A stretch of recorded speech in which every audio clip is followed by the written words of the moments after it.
Hello, Mountain Lion Nation. Welcome back to another episode of Lionsverse, a weekly podcast taking you inside the athletic department and giving you an opportunity to get to know some of your coaches as well as some of your fellow student athletes.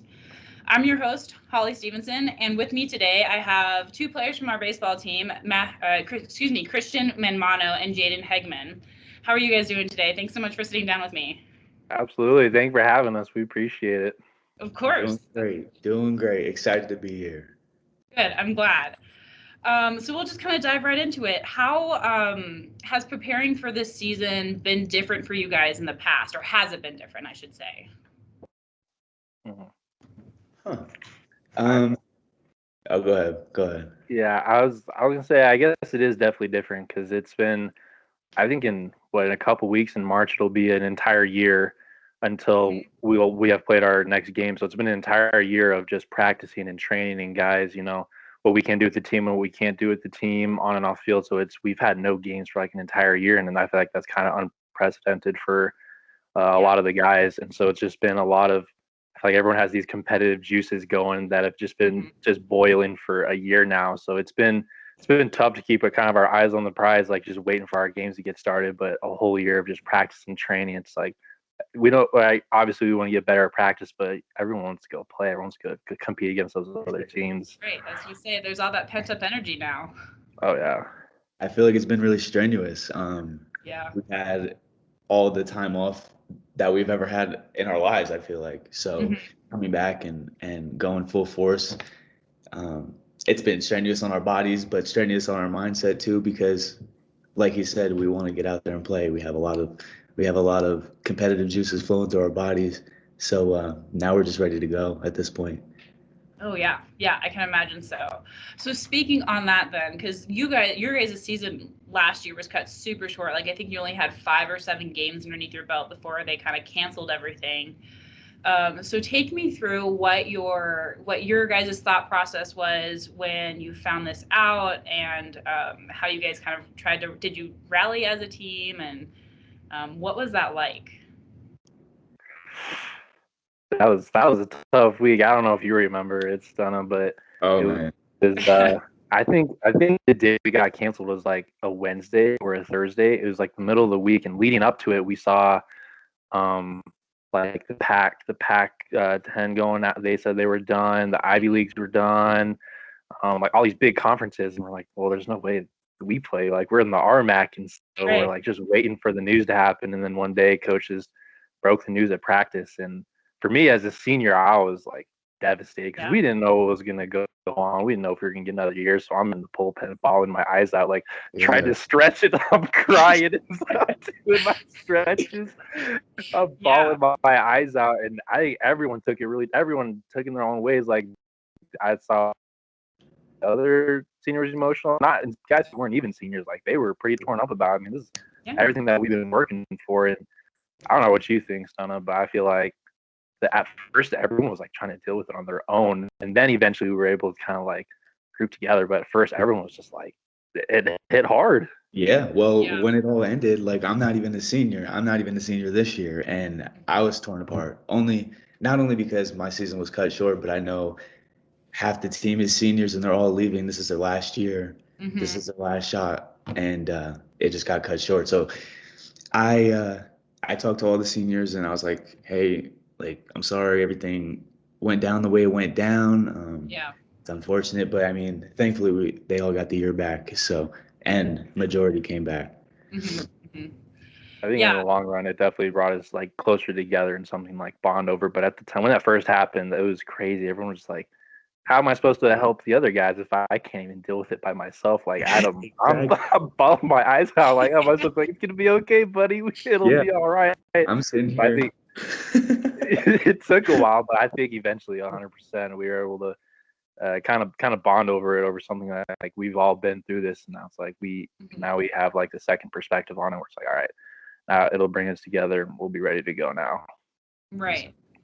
Yeah, highly emotional feeling, because I just remember sitting there because I was in the athletic department writing like social media posts and was getting ready to like post something about announcing postponements of games or seasons or whatever, and then like I think within the span of like 30 minutes the news that we were trying to post like changed, and I just remember sitting there being like, I can't even process this right now. So I can't even imagine as like being a student athlete how that would feel, especially just starting off the season.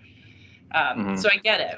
And I feel like that was the thing, is like, you guys didn't really know what was going on. Our coach wasn't really sure. Yeah. It was literally just like on a phone call on the way to practice, and he's like, that was it. Like, it was just this big like up in the air, like, who knows what is happening? Who is in charge? What's happening? Yeah, I remember going to practice and Hadge being like, hey, like, that's it. Yep. Go home. It's fine. Just a typical day beforehand. We're getting ready for our next series. We're reflecting on the last series, and he's like, "Oh, something might happen."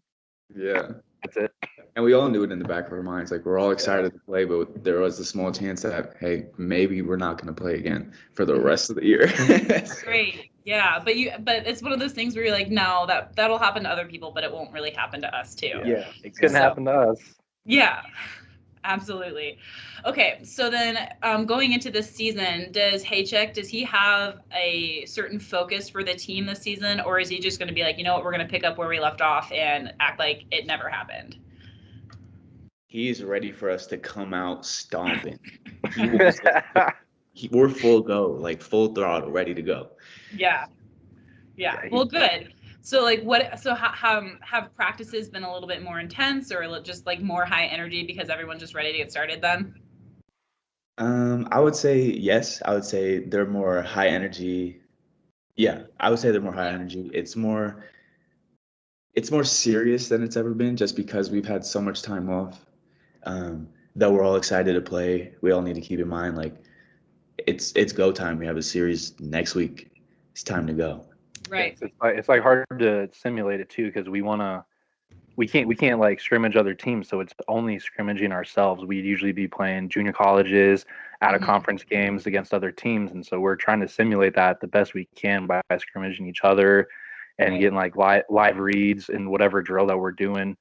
And I think he's itching to go as much as the rest of as all the players, but at the same time, I think there's been a lot of emphasis on like the second perspective. Like, not a lot of people didn't realize we were going to have this season, and like not a lot of people get to experience the fact that like you're done, like your career is done like that, and you get a second chance to relive that. So we've had a couple talks about that. We just had a coach from for Jenkins' old school, San Francisco.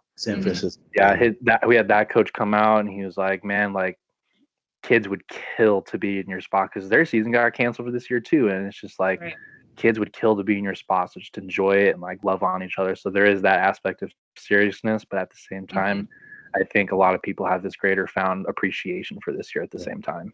And that was one of the better speeches given to us. I feel like he touched us all a lot. He brought up brotherhood and love and that type of deal. And we don't lack that, but I feel like we don't say it as much to each other.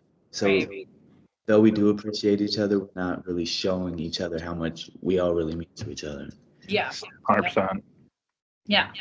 Well, it's good. It sounds like you guys are going into the season, not just with like a new appreciation for like the sport and the opportunity that you guys get, but there's kind of like an appreciation of each other. So like, it just seems like a very good mentality to kind of start the whole season with, especially with what happened. So switching gears just a little bit, I want to go back to your guys' past just a tad, and what got you guys into baseball? Like, what other sports did you play, and when did you realize that baseball was the one for you? You want to start, Christian? I'm trying to think about where to start, I guess.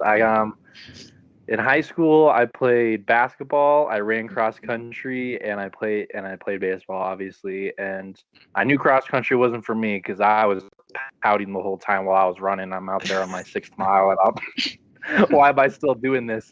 I really enjoyed basketball, but there's some guys that were my grade that were really, really good, and they were way, way ahead of me. And so I knew I wasn't going to play varsity or that kind of stuff. And I've always had a love for baseball. I was always playing it. I don't know. The baseball is just one that clicked for me. I mean, I feel like it's a lot of kids just typical. Started with t-ball, and that's just what I played other sports. Like baseball was just one that was calling me. And then I had a couple coaches, luckily, that were really, really good to me in high school, and they said, hey, like, if you start taking this serious, like, this can be a path for you. So that's, I would say, around junior year, is when I decided to become a pitcher only. So I was just done hitting. So I was so bad at it. I was just a really bad hitter. They're like, hey, if you focus on pitching, you could do something with this. And I was like, Right. all right, I'll buckle down. I'll swallow my pride. Like, yeah, I want to go hit home runs in front of all the high school girls and show off. But I was like, Sure. I was like, I'll go be a pitcher and I can work on that. And hopefully that'll take me somewhere. See, Well, it's pretty much the same for me. Like you said, you start young as playing t-ball, but baseball was the first sport that I ever played. So it did have a special place in my heart when I started. And then obviously I played from there on, but I picked up football when I was about 10 years old, I want to say. And not to toot my own horn, but at 10 years old, I was the best. Like, I was good. I was fast. I was scoring touchdowns. Yeah, exactly. And that's the exact reason why I stopped playing. Because as soon as I got old enough, people was always bigger than me. And I wasn't as fast as I was when I was 10. So it just wasn't for me. And also the fact that I have to run constantly every single day, and those sprints at the end of practice with all the gear on, I couldn't breathe, and I couldn't take it. So honestly, I'm not usually a quitter, but I quit right there. Well, that's good. You had something else to take up your time, so that's good. Cool. So you guys had kind of talked about like different games that you played. Did you guys start out in different positions than what you've specialized in now? And like, was that your decision? Was that really the coach's decision? Like, Christian, I know you said your coach was like, you know what, we're just going to keep you on the offensive end or the defensive end, and you're just going to pitch. But like, did you try out like first base, outfield before you were like, you know what, I really like pitching. I want to be involved in every play or whatever? Yeah. I was actually an outfielder. I was pretty fast.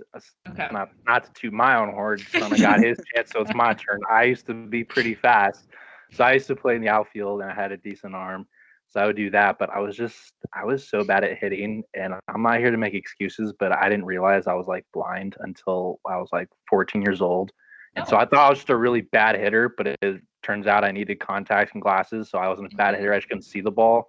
But by the time I could see the ball, I was 14 years behind on hitting, and so I would like be in the outfield, and then they would have someone hit for me, like that. That's so embarrassing. Wow. As an outfielder, you gotta be able to hit and field, so they ended up hitting for me, and I hated hitting anyways, so I'd rather get kids out and be the pitcher and make kids mad in the box when they're hitting.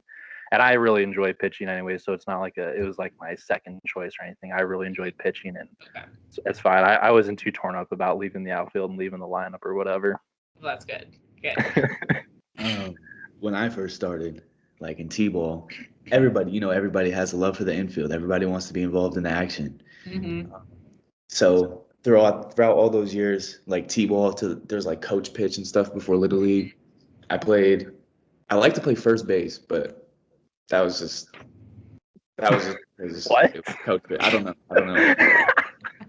But as soon as we hit Little League, my first year in Little League, my coach threw me in the outfield, put me in left field, and I hated it. Like I wanted to quit baseball. I was like, Dad, I'm not an outfielder, man. And I went to practice the next day, and I was like, Coach, like I cannot play outfield. And he's like, well, why not? I was like, can I just take some ground balls in front of you? And so he hit me some ground balls, and then boom, from there on out, I was in the infield since Little League. Nice. I started at shortstop, played most of my career at shortstop, and then I ended up just being labeled an infielder because now I play third, short, and second. So nice. A good utility, versatile player. That's good. That's needed for a lot of people. Very cool. Do the numbers that you guys have now have any significant meaning? Did you choose them? Was it just a jersey that was available? Well, I specifically, I'm pretty specific with the numbers I get. I usually like to be, this is weird, I like to be numbers, multiples of 3. Interesting. That is a unique number because most people are like just even numbers, but multiples of 3. Okay. Multiples of 3, 3, 6. So I'm 24, and one of my favorite players is Ken Griffey Jr. So Okay. that works. I didn't get to pick my number. I was given my number, but it worked out perfectly fine for me. It was like it was meant to be. It was more special that way. Okay, cool. Nice. Christian. I transferred from a JUCO and I had my number there, and they ended up just giving me a jersey at JUCO, and it was the same as the one that I picked in high school. I was like, oh, that's kind of cool. That's kind of cool. So when I came to UCCS, the assistant coach, who's gone now, Coach Josh, he was like, hey, what number do you want? I said, oh, well, at Lamar, I was number 12. Mm-hmm. And he goes, oh, well, that's my number, so that's not going to work. And then they just handed me a jersey, and now I'm number 25. Try again. He said, try again. I was like, okay, I don't think I have many choices. So I got 25. But I don't know. So I've just kind of embraced it. Mine unfortunately doesn't really have a super special meaning. I'm not a big multiples of 5 or anything, but I don't know. I don't know. That's how it was. Okay. Fair enough. So we'll switch gears again and kind of go to like what your academic career is. What are your guys' major, and what's the anticipated plan for graduation, or like if you guys have even thought that far ahead? John is a math major. Yeah. We're not even going to talk about my math grades. I had to change my major because of my math grades. So now I am a sports communications major. Prior, I was a marketing major. Okay. Business and marketing major. But really, it's pretty late to not know what I want to do with my major. But I don't. But it's late, but there's time. Like sports communication is very versatile and very relevant. But I would assume that you want to do something in the field of sports. Do you know if you want to go professional, athletic, or like college athletics? I guess it doesn't really matter at this point. I would say professional. Yeah, I would say professional. Focusing on baseball or just anything in sports? Mostly baseball. I know a lot about baseball, football as well. But I mean, either would be cool. Professional, college sports, regardless, it's still the field that I want to do. So. Right. Yeah, absolutely. For me, I am a secondary education major with an emphasis in history and then a minor in psychology. So a lot of words just say I'm going to be a history teacher for high school. But that's what I'm really looking forward to. I want to be a teacher in high school, teach kind of the social sciences and the history aspect of it, and then hopefully be able to be a coach as well. And then maybe I can take that psychology stuff into sports psych and all that really cool stuff. Yeah. What got you? That's interesting. So what got you into like history or like social sciences and things like that? Man, when I tell people that I'm a history major, they all roll their eyes at me. They're like, I hated history. And I was like, I don't blame you. But I was that kid who would be watching the National Geographic history shows and documentaries. I'm like, this is so cool. Yeah, well, how do you think you feel when people say that they're math majors and finance majors?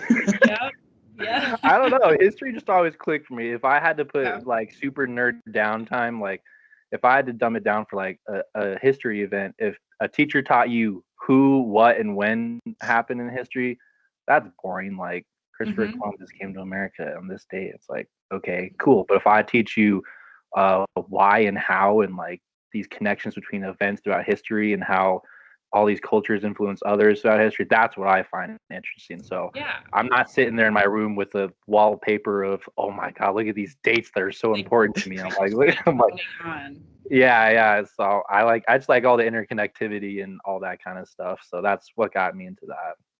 Very cool. That's very cool. I was going to say it's not typically something that you hear people are passionate about. So that's very cool that you are. Yeah, not many people love their history, but see me on National Geographic every day on Disney Plus. I'm watching all those documentaries. You can ask this dude any question, and it's like this, just like that. Good. Well, that's good. If that's going to be what you're teaching, you should be super knowledgeable. I would hope so.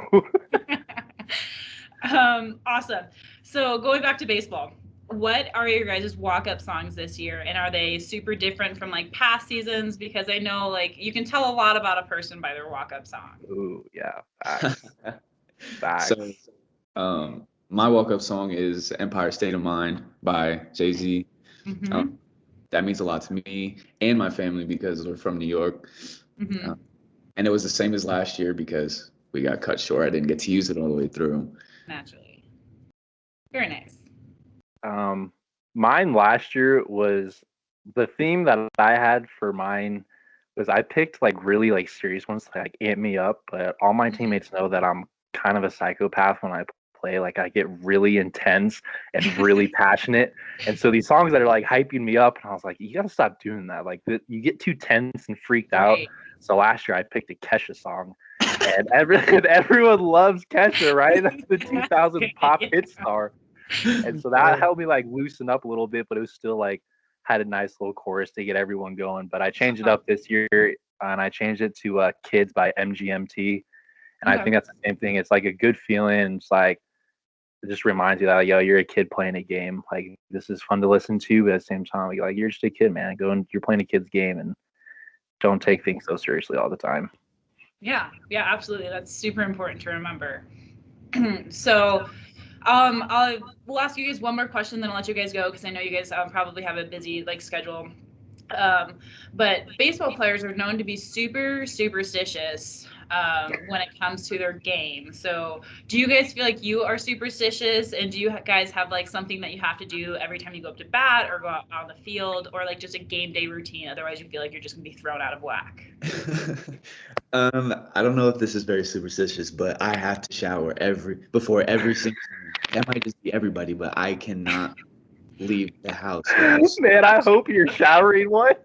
Get all the bad vibes off of you before the game. That's fair. Like people will come home, take a shower, go to sleep, wake up, get out the house. Yeah. Me, I come home, shower, go to sleep, wake up, shower again, then get dressed and go to the game. That's the only like pregame routine that I have, but in the box I have a little routine. I can't really I don't know how to explain it. I'll try to though. So what I do, obviously got to look at the third base coach after I get my sign, back foot in the box, tap the box, step in, tap both sides of the plate, put my arm down in between my legs and wiggle it, and then get ready to go. All right. Okay. Good. Well, and if that works for you, that's good. It's been working for him. You keep doing that. Yeah. I would say I'm crazy superstitious. Like my superstitions start like 24 hours before I have to pitch. Okay. So I'm like eating the same foods, and the morning of is when it really gets going. I always got to put on my left sock, then my right sock, then my left shoe, my right shoe first. It's always left, right. I don't know why. Okay. And then whenever I drive to the field, I've been doing this since my junior year of high school. I have to listen to a specific song, and it has to end by the time I get out of the car. And so it's a song by Kendrick Lamar, Money Trees, with J-Rock. And it has to be the last song I listen to. And I'm not joking. Whenever I don't do it, or I just like rush it, or if I'm late or something and I cut the song off, I'll have a terrible day. Terrible day. So at this point, I'm like willing to show up late before I cut the song off. So I listen to that song, and then before I pitch, I have my routine for throwing and stretching and all that. It's not super superstitious. And then once I get on the mound, I'll do my warm up pitches. I'll get the ball from the third baseman. I always say "Let's rage." I don't know why, but I just "Let's rage." And then I give my quick prayer, and then I draw a cross on the back of the mound. I can't really do it with a turf mound, but I still do the motion of it. And then same thing, I step up onto the mound and I go left foot, right foot. So I don't know. It's just those are my things. There's a lot of other things, but that's pretty much it. Cool. Awesome. Well, I appreciate you guys again for waking up early and sitting down to chat with me. So it was awesome to get to know you guys, and we obviously all wish you the best of luck for this upcoming season. I'm sure HJIC has really big things in store for the student body and for you guys. So we're looking forward to that. Mountain Lions, join me next week as we sit down with a couple of softball players and talk about their whole routines and superstitions and things like that. Until then, enjoy the rest of your week.